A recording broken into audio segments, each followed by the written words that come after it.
So if we step back from all of these, what are some key takeaways that can be applied to any process?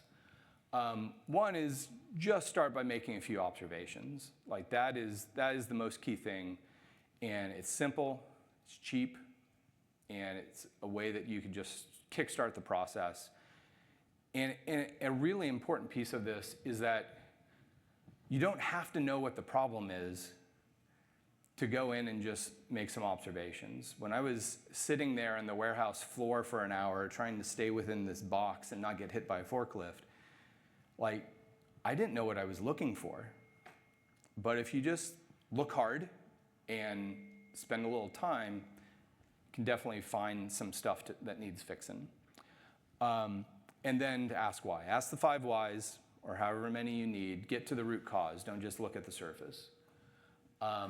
And then another key part of that is go where the fishing's good. Know where your biggest impacts are. So when you do go to make a few observations, really key in, be informed by knowing where is the most waste generated, where is the most energy consumed. Another piece, engage your workforce. So you can't be everywhere, but they can. Support their work process. Make sustainability make their life easier. One of the best articulations of the Toyota Way that I've seen doesn't come from a Toyota person. It comes from a guy up at, what is that? Tool manufacturer in Seattle. Not Snap-on. Okay, well. But one of the way he articulated is lean production is about saving 2 seconds. All you need to do is take a process and shave 2 seconds out of it. And that's what you're doing today. And then tomorrow you're going to save 2 seconds. And then the next day you're going to save 2 seconds. And the way you're going to do that is you're going to fix what bugs you. So he wrote a book called 2 Second Lean. And fixing what bugs you, that's a much better way than, well, we need to make more money for the company. It's just not as motivating.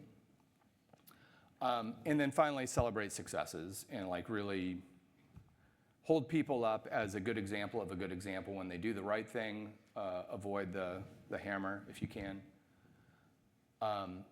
Another really big thing is start small and simple and only retreat to complicated. So I know a lot of facility managers think in capital projects, and a lot of times that's where you need to get to, but it's not where you need to start. And capital projects have a price tag that can stop people from ever starting. So retreat to more complicated. It's not always about those big capital projects. And then the last part is create a repeatable process. And the key thing about lean production, continuous improvement, is it's built on standardized, repeatable processes. And to think about sustainability in the exact same way you do any continuous improvement. Build sustainability into existing tools. Don't create something new. Don't create a bolt-on. Just look at the way we already do things, and then think about how can we build energy and waste reduction into that.